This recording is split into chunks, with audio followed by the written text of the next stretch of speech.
Le président de la République devrait consulter des linguistes puisqu'ils sont d'accord sur le fait que justement le masculin n'est pas neutre. Quand il y a une offre d'emploi rédigée exclusivement en masculin, il y a beaucoup moins de femmes qui y postulent.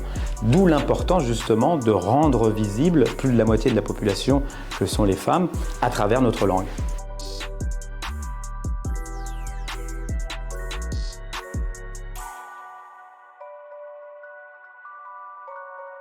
Ce texte s'inscrit dans un courant, le courant des conservateurs et de l'extrême droite, qui a toujours lutté contre l'égalité homme-femme et l'égalité à travers la langue, puisqu'ils se sont toujours battus contre la féminisation des noms de métiers, contre ce qu'on appelle les doubles flexions, et que ce texte rendrait impossible. C'est comme ce qu'il y a écrit derrière moi.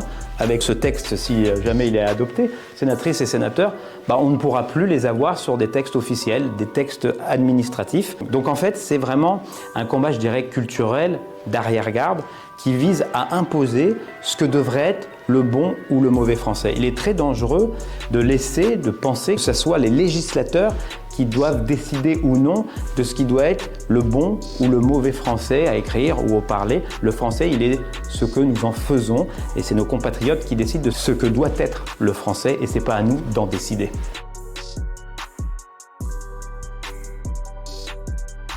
Il y a des sujets beaucoup plus fondamentaux sur lesquels devrait se positionner le Parlement plutôt que de perdre du temps et une soirée sur un sujet comme l'interdiction de l'écriture inclusive. D'autant plus que ce texte est inconstitutionnel parce qu'il attaque une liberté fondamentale qui est la liberté de libre expression et de communication qui est garantie par l'article 11 de la Déclaration des droits de l'homme et du citoyen.